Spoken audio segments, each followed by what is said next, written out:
everyone, welcome. Thanks. It's always hard to be the early session in the morning, but we've got a great group today. I don't think you could be connected with more expertise in the affiliate industry. We're going to leave about 15 minutes at the end for Q&A. So if you want to save your questions, we'll call on you, and we just ask that you come up to the mic and ask it in there. So my name is Bob Glazer. I'm the founder and managing director of Acceleration Partners. We're the largest independent affiliate management agency in the U.S. Have the privilege of working with great brands like Uber, Adidas, and eBay on their global affiliate programs. We've got the head of these programs all here today. I'm going to let them introduce themselves, and I'll give you guys an opening question along with your intros, and we'll kick it off. So Keith, we'll start with you. And so the question is, what was a big introduction? What was a big win for your program or the industry this year? And then what was a frustration for your program or the industry from last year? Hey everybody, I'm Keith. Former affiliate. I actually spent a long time as a full-time affiliate running my own business too. So now I'm on the other side of the table, so to speak, and I run it globally for all products at Uber. And this last year was interesting because we grew like nobody's business. It was kind of terrifying. We just went. But at the same time, we ran into challenges just around scale and around how we handle it, and it was primarily organizationally. And there were all these different pieces of affiliate marketing across Uber, and I had to say, no. It all needs to come into the central program and become a part of a cohesive whole. And that was the big challenge for the year. Okay. Hi, my name is John Toskey. I'm the global director at eBay Partner Network. I guess the best thing that happened this year is we finally started making a little bit of turning the corner for our program. We have a 20-year-old brand and a 10-year-old platform and program, and starting to rethink a little bit about how we consider affiliate and who our partners are, and getting some energy in the company behind how we change our product, our messaging, and our brand to help attract a new generation of partners.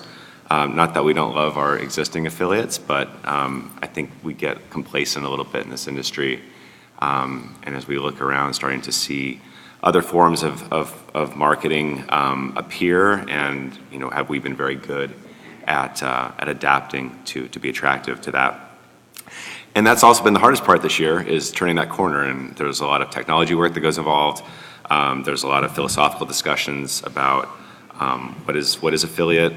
And getting the dollars to frankly do that work, and the support throughout a very fragmented matrix organization like eBay has been really challenging. I'm glad that last year is over and it's a new year for a number of reasons.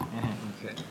Hi, my name is Jelle Oskam. I'm a global affiliate manager for Adidas in Amsterdam, or Adidas as you call it here in the US. We say Adidas, yeah, but Well, now I know how to say it. When I talk English, I mostly call it Adidas because everybody does.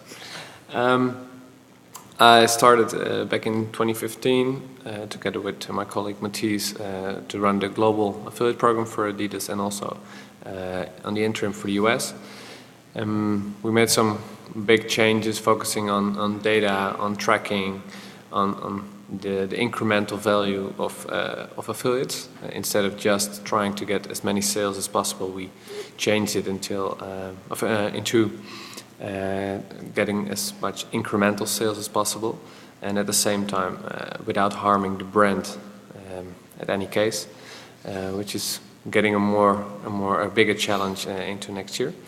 Well, what we achieved is that we changed a lot in the US, saved a lot of cost, got much better ROIs, and also that we were able to expand it to a more global program like Latin America, starting now on kind of the same strategy. What really disappoints us is the fact that we put a lot of effort in the Japanese market, but we had some stubborn colleagues over there that didn't want to do it their own way. So that's kind of a struggle, but probably in the next coming years we can change that, or hopefully we can. So I want to key off something that you mentioned, Yele. So brand, particularly when we're talking about 3 large programs, brand is not a word that's used a lot in affiliate marketing or associated, but I know it's integral to everything that you guys do. John, obviously you have your own platform, so you have control over everything. I think Adidas and Uber, have direct platforms and work with networks. How does the discussion of brand come up with the affiliate program around, again, a channel that's normally valued on sales, as you said, but there are teams that care deeply about brand and brand standards, and I think it's just a little bit of a different game than most people are used to. So, John, start this one with you. Well, so eBay is a complicated brand, right? Like, it's a brand everybody knows and everybody has a perspective on, and it's frustrating because that perspective is not typically what eBay is in 2017. So for us, I look at our affiliate channel as a massive opportunity to help change consumer perception, generate awareness, so that, my wife will say eBay is where you go to see pictures of people's dirty things on their filthy floor. But it's not, right? Like 80% of the stuff we sell is brand new. But that's the challenge. And so I keep pushing our partners to help try to enact that change of perception, but it's really hard, and we don't make it that easy for them. At the same time, the company is spending a lot of money on how do we change that perception up funnel in television marketing and lots of stuff that's not performance-based. And when I try to go get some of that money, they say, well, but your performance channel, like, you're really good at closing sales. I said, but we can drive these other things. And now you start getting into measurement and attribution and very, difficult, again, philosophical questions of how do you measure your business. So I think, I'll probably repeat this several times over the next few minutes, but I think there's a challenge with affiliate and performance and cost per action, and how do we do a better job of helping people understand what it is we do and what the opportunities are, because our publishers can do a lot, and we've really we pigeonholed ourselves a little bit into being a really effective ROI positive channel. And that's what we are now, right? And you start looking at the rest of the world, and the rest of the world's doing other stuff. Just follow up on that before going to LA. Does the measurement of everything in performance discourage risk-taking and being creative? Absolutely. Yeah. No, I mean, absolutely. It's and I can't speak for these guys. They can speak for themselves, but They all nodded. They both know. no, I mean, we're held to not just high standards on the money that we spend, but increasingly higher standards, right? Every year it's more and more and more. And it doesn't allow us the opportunity to say, we can do so much more, just let me cut off this chunk of money and do something else with it, because these are big companies with Wall Street to report to, and if we don't deliver what we're expected to deliver, there's hell to pay. Yeah, I've heard several people mention that they've advocated for trying to get 10% of their budget for R&D. And sometimes, if it's not fatal in the amount of money you spend, knowing you failed and knowing early how you failed is not a bad thing. I think it is, but it is, there's this discouragement of fear of failure because of measurement, which is, I think, holding back what the affiliate channel could do for across the company. So I know you have strong opinions on brand. You have a brand team. I assume publishers do something in a certain kind of way, you would hear from them in 10 seconds. Yeah, well, it's like the brand, especially at Adidas, is the most valuable we have. And I think often in e-com teams, also within our company, people tend to forget that. Well, I think we should always put the brand first. It's like the only reason I'm here is because I work at Adidas. If I wouldn't work at Adidas, Bob wouldn't invite me for the panel. So that's how big the brand is. I think that's also, for example, what we were discussing about the wholesale thing. If we have, if somebody wants to sell Adidas in a shop, then it's like a 100 pages contract that he has to sign, and if he doesn't follow the rules, then he cannot sell it anymore. And if you look at the affiliate program, then it's like 6 pages, which we think already is a lot right now, and it used to be like 1 or 2. So that's the difference. And I think if we don't move to a more brand-driven affiliate program, then, well, the brand guys will kill the affiliate program, because if you only mention the word affiliate to brand people, then they get frightened. So it's up to us to really explain them that there is some added value, some incrementality in the affiliate channel. And what we are focusing on right now is to get more insights in attribution, to see, well, what is every affiliate actually adding to the customer journey, and then you see big differences between affiliates. And one thing that we found out, for example, is that content sites who are very relevant are not always very incremental, because they have a very long customer journey, or people who visit a content site have a very long customer journey, and then one of the touch points is the content site, but well, there are like 20 other touch points, so the incremental value of that content site is not that big. So now we pay them 7% commission, but maybe that's a bit too much if it's only such a small contribution. Well, on the other hand, maybe there can be some big incrementality in coupon sites or cashback sites if they have much shorter customer journeys, which is not always the case, but it can be. So those are the challenges that we are facing, but we really need the data to convince the brand people. And actually, I don't, maybe convince is not the right word. I think at Adidas we all should think brand first, and then try to do what's best for the brand, because then we are able to sell these shoes and clothing over and over again in the next decades. So do the brand people ever come to you and say, hey, we're launching the new Adidas 5 shoe. You have hundreds and hundreds of these partners. You know, how can they help us get, I mean, do they, you know, rather than being a compliance arm to affiliate, is you starting to see them think about, you know, affiliates as influencers, or getting the word out, or spreading that brand message? I know you've said in the past that you're open to paying people on a click basis if they're value added, but are you seeing brand understand how you can help them? Not really. Maybe, well, we're in the global team, so it might be a big, I think in the US team it's a bit different, but I'm not totally aware of that. I think there are some signals that the business units, they work together with the affiliate team, but especially on a global, from a global perspective, they really think, well, it's what are they doing, these affiliates? And some people say, well, just maybe we should just kill the program. Well, Right. It's not. So that's a no. Yeah, it's not high value. It's not, but it doesn't go that quick. But I think that's a real challenge for us this year to align with the brand people and really show them, well, this is what the added value is, and this is how we want to work with affiliates or partners, well, to sell these shoes and finally pay their salary, because that's what brand people should realize, that e-com has some importance as well. So Keith, you're working with a program that's growing very fast with lots of partners, with a company that has extremely high brand standards. So how does that all work out?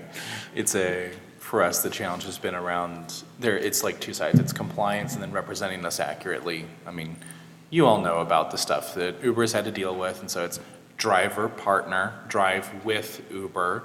These are really important things, and it's been the challenge for us, but also the one that we've made a lot of headway with, is making sure everyone understands it's not, you have your opinions about Uber. Your opinions are fine, and I'm not going to tell you what you can write, but you have to tell the truth. And that's the key for us. And then that attitude has enabled a much better representation of us, because then the content that tends to come out there tends to be a bit more balanced. Like, yes, I do love Uber for these reasons.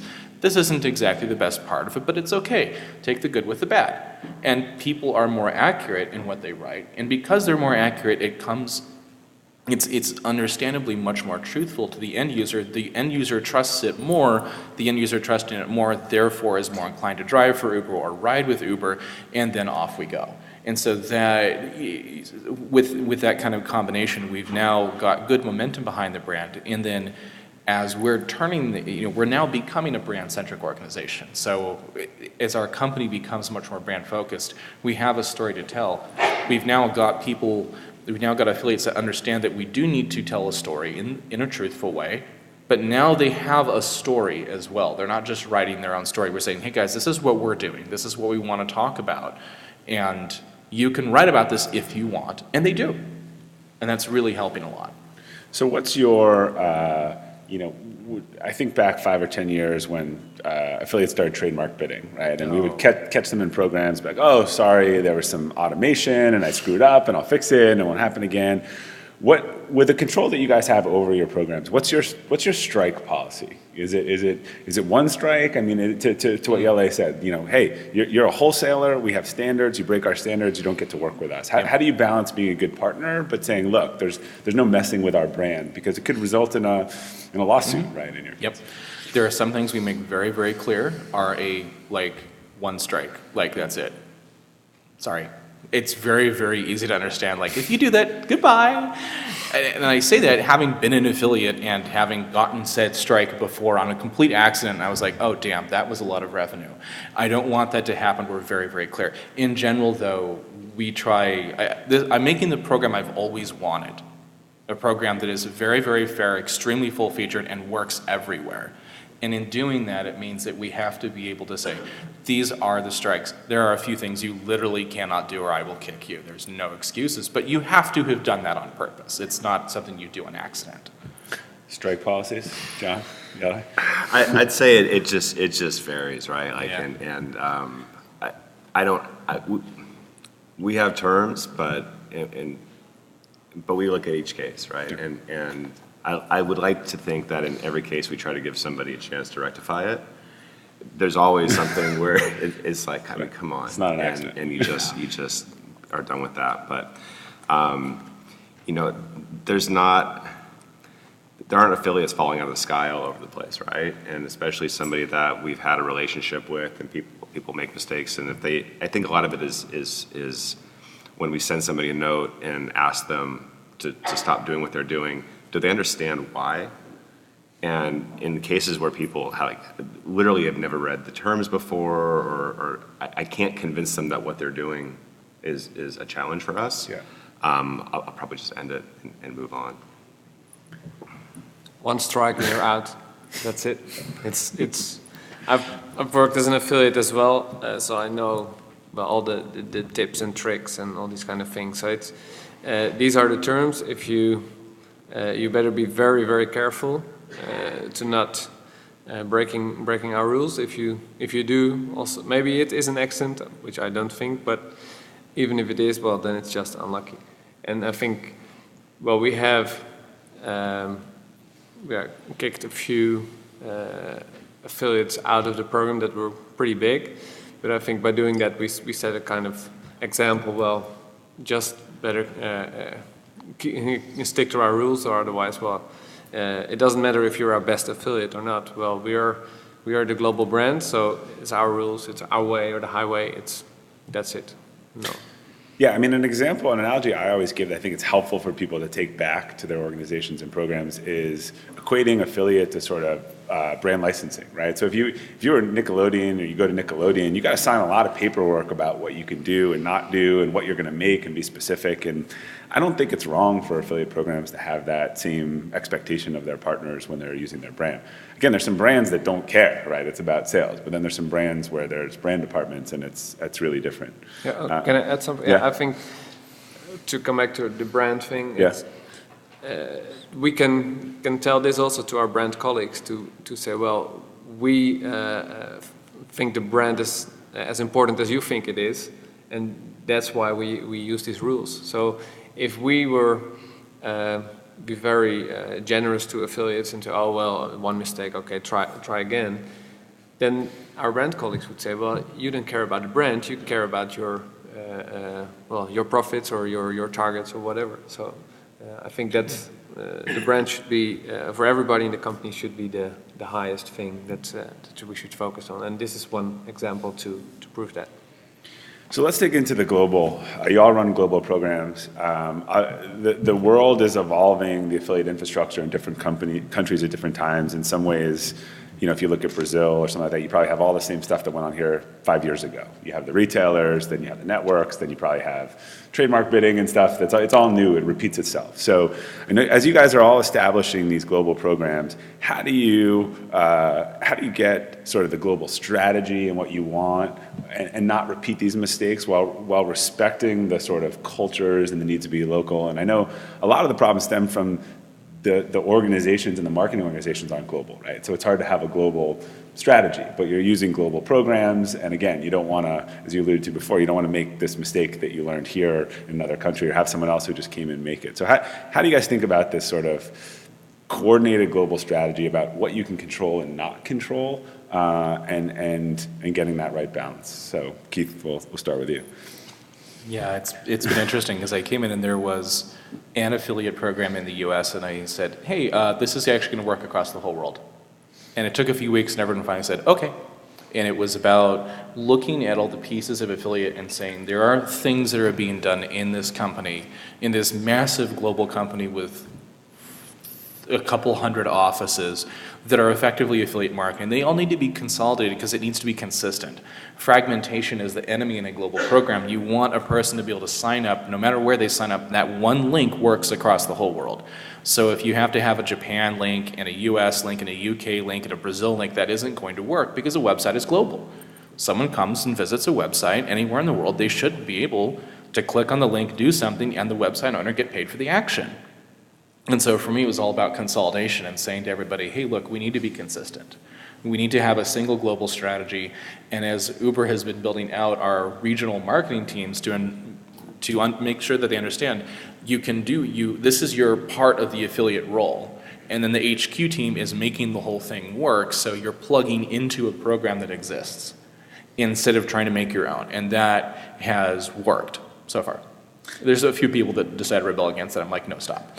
But right, so it has made a huge difference. What's your biggest selling point to a guy from Australia comes in and says, oh, thanks, it's great what you're doing, but I know what I'm doing, I want to do this my way, we're going to go do X, Y, and Z. How do you get, and he doesn't work for you and you don't work for him, how do you stop, the repetition of mistakes or show that you can help him? Is it data? What is the biggest advantage? I know you talked about consolidation, but what is the biggest advantage to the organization of the consolidation? The biggest advantage is both cost, time. Time is money, of course. So both cost and time, and resources, data, the whole kit, and then on top of that, I actually control the budget.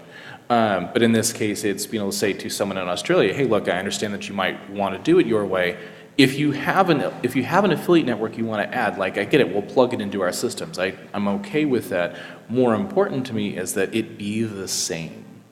Every single time it's the same. We always have the same strategy, the same policy, and we use consistent platforms, and it's always going to work for everybody. And in the end, they still can't just go off and do it on their own. But it's not been a problem. People get it after a bit, they go, oh, there's this massive team, tons of resources, you guys as an agency as well to support. They're not trying to do it all themselves. And the leadership in general says, well, don't do it all over again. Because we've had a lot of that where we have city teams going off and doing their thing. And then we go, oh my God, everybody's doing the same thing over and over again and we're duplicating it. We don't need to do that. And now that has become a part of our company's using spreadsheets and checks. We don't need to do that stuff. Yeah. John? Man, it sounds amazing to work at a place where all your technology is less than 5 years old. So I have a very different set of... It's not always amazing, my friend. Yeah. Oh boy. Grass is always greener. It's part of the challenge is we've got I won't talk a lot about technology, but technology it's a huge challenge, and Keith's spoken a lot about that, and particularly trying to integrate things together. I don't have one experience everywhere. I have people in Russia building all kinds of experimental social sharing affiliate programs. What could go wrong in Russia with experimental affiliate marketing? Exactly. Not my problem right now, which is great. But I'd say the bigger challenge is around strategy and in markets, and particularly for a company like eBay that in some markets, Australia is actually a great example. eBay is like the second most trusted brand in Australia after Google. Like it's shocking, right? And is first screen for shopping ahead of Google, ahead of Amazon's not even in Australia. So our needs and our strategy for Australia is very, very different than, say, in Spain or in Mexico or in the UK. So how we actually help our affiliates understand what the difference is in these different markets, because our biggest affiliates are actually very active in multiple markets, and communicating with them and giving them tools so that they understand what I'm doing in Canada, isn't going to work in Australia, even though, they use the same way in words, right? That's a good question. Do you manage affiliates globally that are global? Do you manage them globally? Yeah. So we basically try to give our partners in-country resources, but our team is gold on global sales. So we want somebody that speaks our language, can see them when they can see them. We support our communications and our customer service in 5 languages, which is a challenge as well. But at the end of the day, I want somebody who's just active in Germany today to figure out why they should be promoting in the US. And it's daunting to do that. But if somebody's figured something out, we had a partner who's based here who just launched in Australia and France, Italy, and Spain, and suddenly is like, a top 5 partner for us. And he just hadn't considered it before. And once he kind of figured it out, we explained to him what the opportunity was, like he's thrilled. So you have incentives for sort of the total global sales, but you have resources available to them locally. That's right. Okay. Yeah. Well, we're organized very locally, so every market has its own website, has its own online marketing team, has its own ideas in many cases on how to manage online marketing and affiliate in particular. So that's quite a challenge, and like I said in the beginning, but Japan just did whatever they want and completely ignored our ideas, our proven best practices. So that can happen. On the other side, well, there were some issues first in Latin America, but then finally they were totally convinced in what we've done in the US, and now they're applying on the same kind of program with the same agencies, same network. So then we have the 2 Americas pretty much aligned, which will help. But Europe, for example, is also a challenge because they're in the same building in Amsterdam as we are. They're on the 2nd floor and we're on the 5th, but they do a lot of things that we're not aware of, and we don't completely agree with each other on what the best strategy is. Because we're a European brand and the European team thinks in some cases, well, we don't really need a global team to tell us what to do because we are the biggest market or the home market. So those are quite some challenges in how to roll it out. But what I think is key is the technology first. So the affiliate network that we use, but also the tracking in Adobe and Google Analytics is very important. So we can prove also to the brand people, but also to the markets, well, this is what works and this is what doesn't work. And second is also the agency you work with. Well, what we're doing now with you guys, well, from Acceleration Partners, that we try to use AP as a kind of glue between all the markets, because they have a lot of knowledge about our program. So why not use it also in Latin America or Australia or Europe or whatever, because the global team is an advisory team, so we don't have the power to tell market, well, you should do this, you should do that. So those are the challenges, I think, in making it really a global team. And with regard to affiliate, it's we only start online marketing when we have a local website in a market, and then first it's like SEO, paid search, display, and then at the end they start an affiliate program. So it's not the first priority in most markets. So certain types of business development, Keith alluded to this, city teams running around and striking coupon deals and using spreadsheets. So things like that, business development, influencer marketing, which I think was the biggest miss for this entire affiliate industry, to have that coined as a separate thing when it really, operated on the same principles. I think every time we pay a new form of marketing in a different way, it turns out to hurt us in a few years when we, announce the return. So you guys are running these programs that you have a lot of control of and that are in-house. How do you get people to understand that these biz dev deals that they're doing, influencer marketing, the stuff that they're doing on really a quasi-performance basis can be affiliate marketing, and it can come under your channel and you can be an asset for them? Do you want to start? This is your biggest... That was a drum I've been beating for 10 months internally, and also to good effect. It took a bit because when I came into Uber, there was like referrals, biz dev, and then affiliate was kind of this nebulous thing in between it. And I spent a lot of time figuring out how to make the line between them a lot less fuzzy and to find them in a very, very clear way.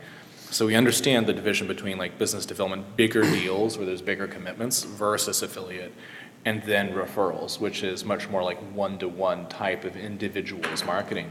But then once that line was established, then it was what fits into this category, and going and talking to each of those teams and saying, hey, what are you doing?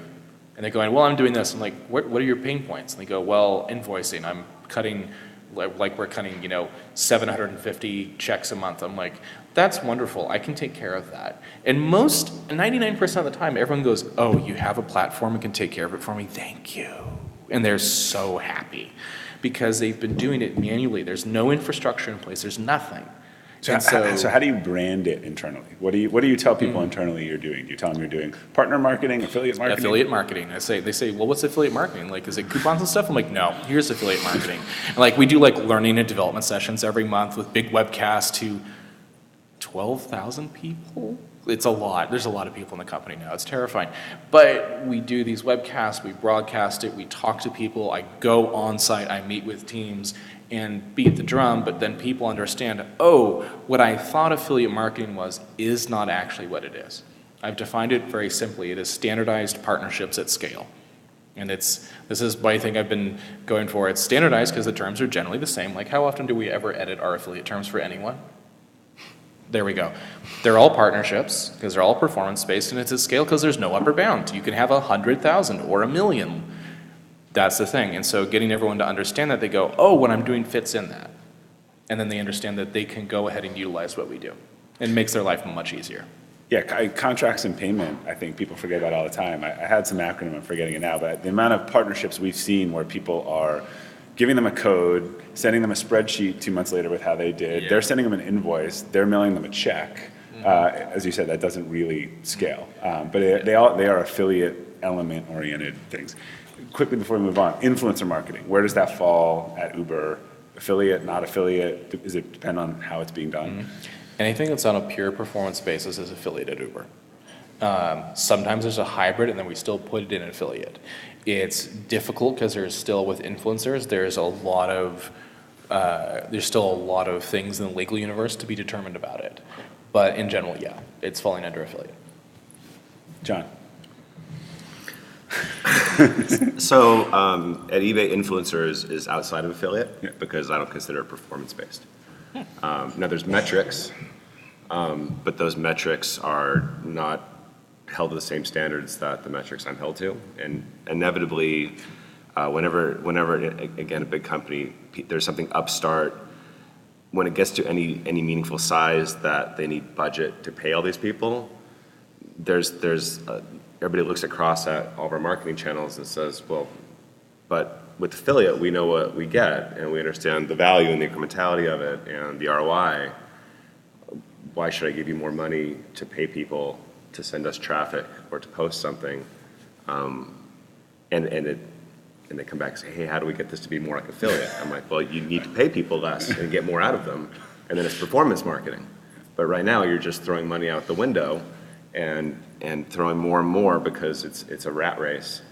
So they don't track it. Well, they track sessions, they track traffic. Do we get? Right. It's brand building and it's exposure, and I don't think there's anything wrong with that. But when a company's splitting up its marketing dollars and trying to figure out, you know, what does this $1 get me, and how do I meet my goals, influencer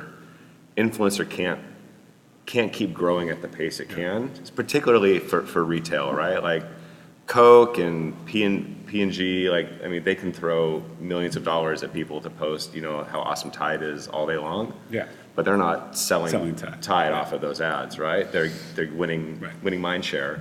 And there's old school brand value in that, right? But that's not performance marketing. Right.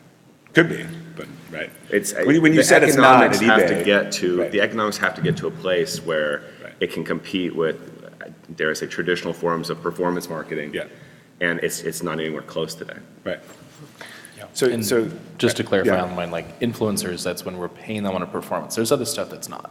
Got it. Yeah. Yeah, I think it is, to your point, it's a catch-all term, and I think people like search need to start using it differently. Like, this is brand influencer, this is performance influencer, this is paid influencer, right? Sure. It just makes it a lot easier to know what we're They're affiliates talking about, yes. that are held to a Lower different standard.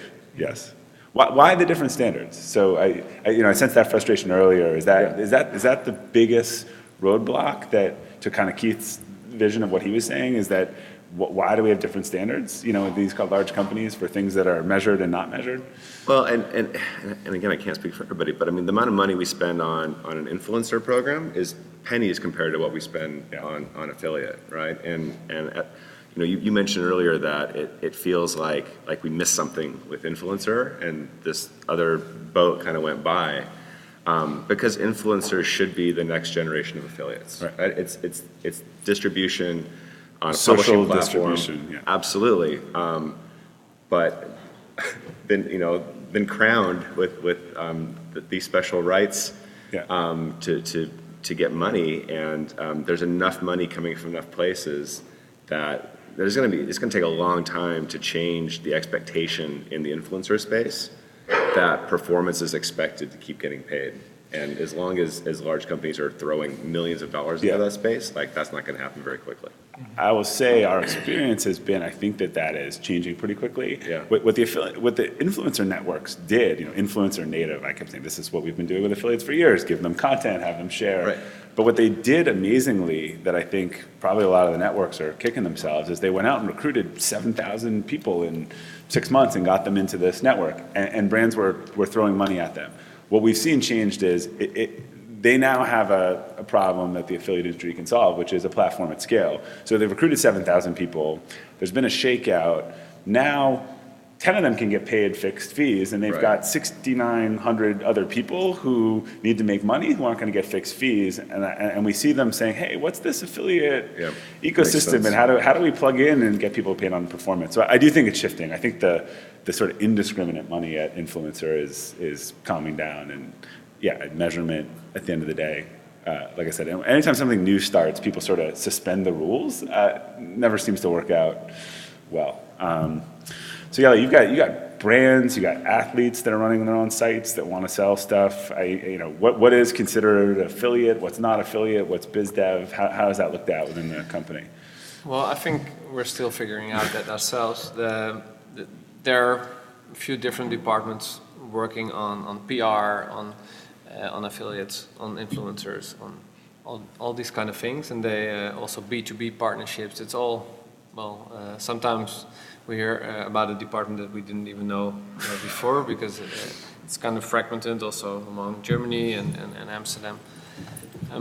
I think it's like John just said, we're more like the Coca-Cola and Procter & Gamble kind of brand, because, e-com is just a very small percentage of our total revenue. So, quite funny example was when we have these hype launches a while ago. Now we have excluded it all from the affiliate program, but at the time we had a hype launch, but we didn't know as affiliate guys that there was a hype launch. So we saw a huge spike in the amount of sales, and then we figured out, who are these affiliates that generated all these sales? And then it turned out that our most valuable PR partners were actually also on the affiliate program. So they They probably got money from the PR department, and they also got some money from the affiliates program. So that's So the reason, like Keith, had put it all in one place, and then that wouldn't happen, right? yeah. But that will be quite a challenge, and that's, I think, different at Adidas compared to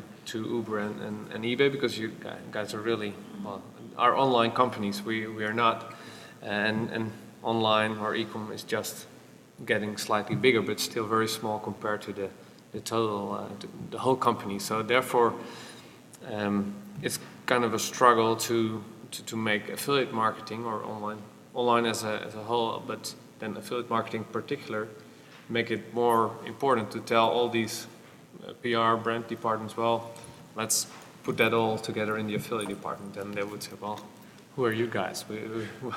What do you think that you are so important? Does it need, well, it's like what Keith's saying, so do you think it needs more education, or it needs a new term internally to say, guys, we bought this platform. We have a platform that pays people and tracks people, and like, why are you doing that on spreadsheets and with invoices? Yeah. I mean, is it a territorial thing? What gets over that bridge, you think? I think that, well, the name affiliate has a kind of negative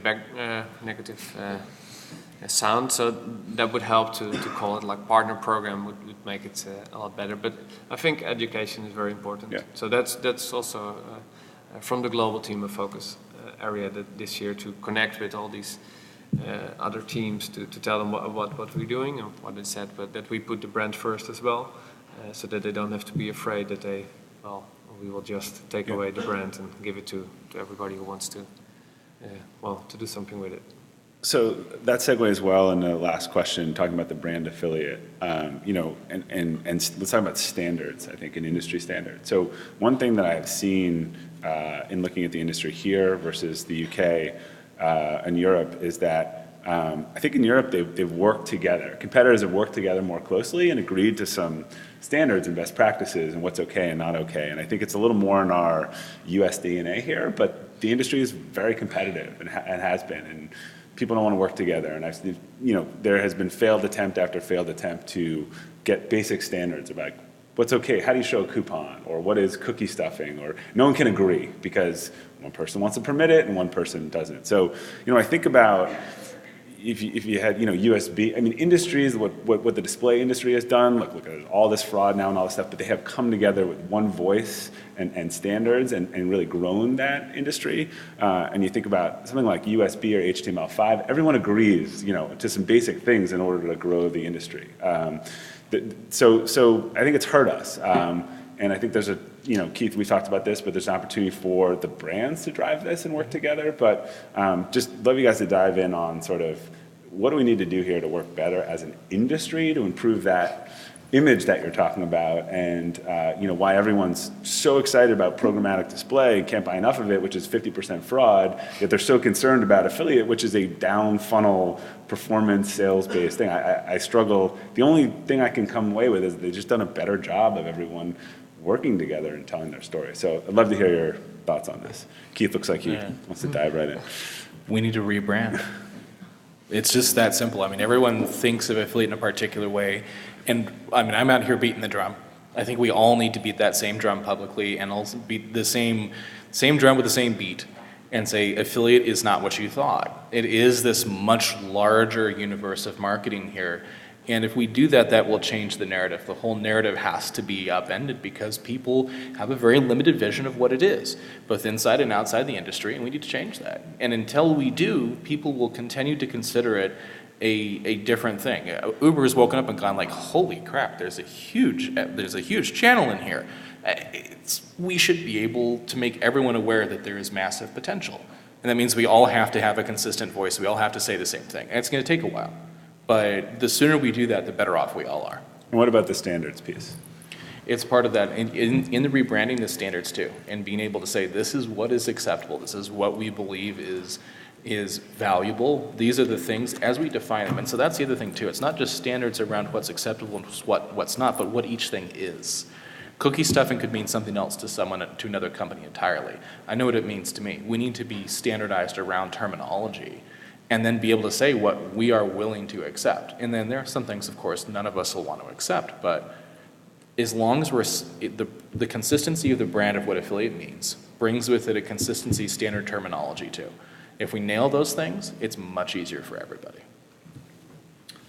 I think that, you mentioned the UK and 10 years ago, you launched a program in the UK as a merchant and you were probably on 2 or 3 affiliate networks, right? And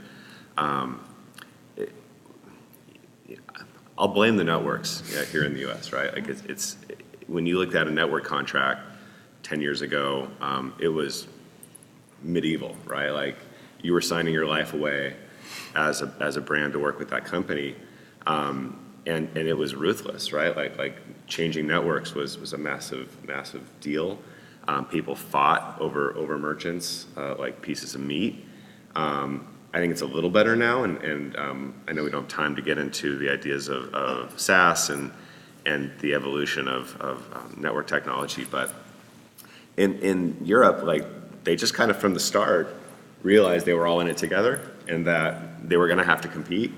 And part of that competition was going to be some transparency in how they operated. And people are just generally more pleasant. I'm just joking. But it's very civil. Like if you go to a UK or a EU affiliate event, there's just a different air about it. And I think you're right. Some of it is being just ultra competitive. I think people here in the U.S. don't want to share information, right? That's like you have your secret sauce, and helping somebody else understand your beliefs or what you're doing could give them a competitive edge, or you could lose yours. But it's left things kind of ugly. So standards, I think is I don't know if we need standards. We need more information sharing, right? People need to spend more time together. Like Keith and I were just talking. Like we haven't talked since April, right? Like I should be talking to Keith every month. Like that stuff I could talk to Keith about every day if I wanted to. I don't have time, but yeah, We'll totally do it. So I think there's as we work together, we can help understand like what's good about this industry, and we can continue to grow and get out from our shells a little bit. Someone gave me an example to what you just said when I in an interview when I asked them the difference, and they said what they've seen is that maybe in UK if a network compliance person found a pretty egregious thing, he might pick up the phone and call his colleague at the other network and say, "Have you seen that?" Here they would say, "Oh, we're gonna tell everyone else that we don't allow this and they do." Yeah. So that is the culturally perfect example. different approaches. Yeah. I'll just say this. Compliance techniques are not a competitive advantage. Simple as that. We all get burned when we don't talk about what's acceptable and what's not. That's an excellent point. Yeah. Well, it's funny to hear that you guys are so positive about the European market, because I thought in Europe it's already very bad. So maybe in the US it's even worse. But, You wouldn't believe what happens here. It's like a Wild West. But what I think the problem is It's the Wild East, I think, technically, if you want. So it would be the Wild East. If you're talking about Europe. But it, like John said, the networks are. You blame the networks. I definitely blame the networks as well. But I think the whole affiliate chain is very wrong, because you get the affiliate who wants to drive as many sales as possible. It doesn't matter how, but it's just getting a commission for every sale. And then the traditional networks, they get a percentage override on each sale, but they got the money from the advertisers. So you would think, well, they act on the interest of the advertisers, but they don't, because they don't have an incentive for it, because they got paid for every sale that their affiliates generate. So if the advertisers don't complain, well, why should they do something against it? And then in some cases, there are agencies getting a revenue share as well. So then you think, well, we hire an agency to take care of our interests, but when they also get a percentage of the sale, then it's not in their interest to be very critical as well. And then the last, but definitely not least, is the affiliate manager at the company, who has its targets to drive as many sales through its channel. So if he finds out that there's an affiliate cheating, and I've experienced this as in reality, then they can say, well, this affiliate, I kick him out of the program. But when he has its targets, and because of that he don't meet its targets, or he has to go to his manager and say, well, manager, do you know that affiliate I was talking about during the last 2 years that generated so much sales for us? Well, that seems to be a fraud. Well, what would happen to his job or to his bonus or whatever? So what turns out is that everybody in the whole chain, even the affiliate manager at the brands, have an interest in just don't ask, don't tell, and just leave it as it is right now. So I think that's the biggest problem, that in the industry, almost everybody has no interest in changing things because they make money the way everything is going right now. So in that perspective, I really like the technology-based networks coming up, and I think that will change a lot. So I'll ask this to all of you. So would you sit down with Nike, would you sit down with Amazon, would you sit down with Lyft and talk about compliance and who you should let in your programs and what fraud looks like? Again, would you have those discussions again for the better of the industry, or defining, because you said compliance is not a thing to compete on, right? So, I mean, that's the example, so. Amazon won't talk to me, Yeah. but I would. Okay. Neither will Lyft talk to me, and no comments. Yeah. It's a hard one. I don't think Adidas would let me talk to Nike, but it's an interesting question. I think. Right.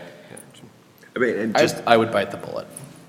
I mean, we have. I'm based out of Seattle, right? So it's actually no joke that Right. the Amazon folks are there. But we meet as affiliate managers in Seattle, and talk about stuff that's going on, and try to spend like once a quarter or so get folks together and share ideas. So it's important. Network quality to that point, I think is challenging, right? It's not something to compete on, but it's expensive. Yeah. And maybe that's something everybody can get around of how do we leverage all the money everybody's spending on it, so that's more effective. Right, or Keith finds something in his program where the large public doesn't look good, he gives you a call, and you say, yeah, watch out for this guy. Just that sharing of knowledge that benefits everyone. I want to leave a few minutes, open up for questions. If you have a question, just please, they're recording, come down to the mic, and we'll try to get it answered for you. Yes, come one, come all. Let's hear it. It takes the first, and then there's usually more, so thank you.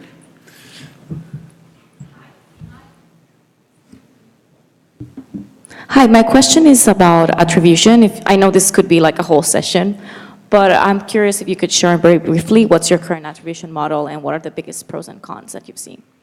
For me? Yeah. Okay. For all of you. If Oh, possible. okay. You can go first, though. Uh-oh. Our attribution model is changing. So we're using a number of different things. It's a modification of last click right now. Suffice to say that, there was the earlier subject about experimentation. Thankfully at Uber, I also run experimentation too. And one of the things is we do have dedicated budgets to find out what works in different ways. And we are testing different ways to attribute. The key for us is who's high intent. And that's what we're getting to now. And we found some affiliates are much higher intent than others. And we changed our attribution recently, and the end result was one sub-network saw their traffic or saw their commissions drop substantially, but other affiliates got more credit because those affiliates were driving the actual action. We found out that those affiliates, regardless of whether the sub-network was in there or not, still got a new driver. And that's what we found. So we're making changes to really account for that. We use last click today. The pro is that it's industry standard and everybody just kind of nods and says, I get that. The con is that it just doesn't really measure the value that I think it probably should. And when I look at, back to consideration and back to how we use our affiliate dollars to generate more value for the company, last click just doesn't do it, right? So I would actually love to move to first click or move to something else, but it's terrifying to do that, right? Like it would fundamentally, we would not work with some affiliates. Some affiliates would be very happy about it. It's a massive leap of faith. Well, I think that every click to a website of an advertiser made by a human being has a certain value. I totally agree. That's a big So- asterisk, by the way. Made by Made by you, yeah, that's like excludes 50% of the clicks. So, given that fact, then we should find an attribution model in which we find out what the value is of every click to the website. So, if we, what we've been working on during the last month is a kind of visualization of the customer journey of all our affiliates, and then we not only include other affiliates in that customer journey, but all other channels. And I think that what I don't understand that in many affiliate programs, they look at the customer journey, but they only look at the affiliate channel on its own. And I think the only reason to look at the customer journey is to look at the complete customer journey. Also cross-device, if possible, integrating it with a data management platform, all these kind of things. I think that's what our biggest challenge is to find. But for now, we see, for example, that some customer journeys are from certain affiliates, when they are part of a customer journey, they're much longer than others. Well, the shorter the customer journey, the more value, for example, and the higher the density of an affiliate in a customer journey. So if the length is, for example, 6 and there's 50% density, then 3 out of 6 touch points are from that particular affiliate. Then that's kind of a high value as well. Then when there are 3, it's better than when they only have 1 touch point. So these are kind of things we look at, and also like John said, more first click focused, because we need new customers, we need more clicks in the top of the funnel. So if we can see that affiliates drive traffic in the beginning of the customer journey, and actually these clicks generate sales at the end, then well, I'm willing to pay quite a lot for that. I think we have time for one more. Can you guys joint venture, or? Well, let's do 2 and we'll just talk less. All right, we'll do 2. I had a question about the standards. So I was wondering, in your opinion, about the role that the IAB could actually play in defining those standards and also legitimizing the industry a little bit more. And I know that the IAB in the UK has done something along those lines. I'm interested in the panel on what it could do in the US. IAB versus PMA, I mean, I'm not sure who should necessarily do it, but it should either be a new standards body or an existing one. I don't necessarily know who would lead that yet. I think the IAB has been pretty successful in the UK, and I don't know why we haven't had the same success here. But I mean, for example, like eBay doesn't even belong to the IAB, like on the whole, right? Like that's a massive, that's a massive starting point. Well, to be honest, I have no idea. Okay. So I'm sorry. All right, do we want the other question, or? Come to you right afterwards. That's fine. If you guys have any other questions, we'll hang around for a few minutes, but go ahead. Okay. Right. So my question is about the path that customer makes or your client makes on your website about the clicks. So each of you are global in a sense. So how do you differentiate, like what kind of weight would you give to the affiliates who drive new clients versus affiliates who catalyze sales? So each of you, what would be the ratio for that? I don't know, but so we pay twice for a new customer, or even someone who hasn't bought anything at eBay in the last 12 months. So it's actually worth a little bit more than that, for sure. But and then like ratio of sale, it just depends on the partner. But I would spend all my money on new customers if I could get them. But it seems like everybody has an eBay account. Mm-hmm. I currently spend money only on new customers. Thank you. Yeah, well, I think at the moment we don't differentiate, but well, the challenge is really to find out, using the big data to find out what the value is, and then reward every click or every sale according to the value that it contributes. So I think we should really use the data to define how we are going to divide it. Maybe then it's like twice as much, but it can be 3 times, 4 times, or whatever. And maybe it turned out that these returning customers that some affiliates can really play a role to get them back. So if the data proves that, then we should reward them for that in a way that it. Yeah, my one comment on that, I think, and what someone was saying, I think brands, and depending on if you're small or large, need to focus on incremental, not new. A lot of brands consider a customer hasn't bought in 6 months new to file. But the example is if Amazon, whose affiliate program is massive, right, if they were only interested in new customers, they wouldn't have an affiliate program. Everyone's got an Amazon account. Yeah. These brands are well-known Yeah. brands. That's why. Yeah. So. I still think that they would pay like 4 times more for the new customer. Yeah. I think the incremental, right, as Yale said, can I prove that this partner is very good at closing people who are on the verge of rebuying something? Like, does the data show that in a conclusive way? So I think a lot of people use new, and what they mean is incremental, which includes new. But some of these large brands, again, if Keith's talking about the rider side, there's probably as much value as getting someone re-engaged as a rider in Uber than saying that they've never been a rider for Uber ever, right? All right, we'll wrap there, getting yelled at, but we're happy to stay for a few minutes, answer any questions, and thank you guys very much, and thank you.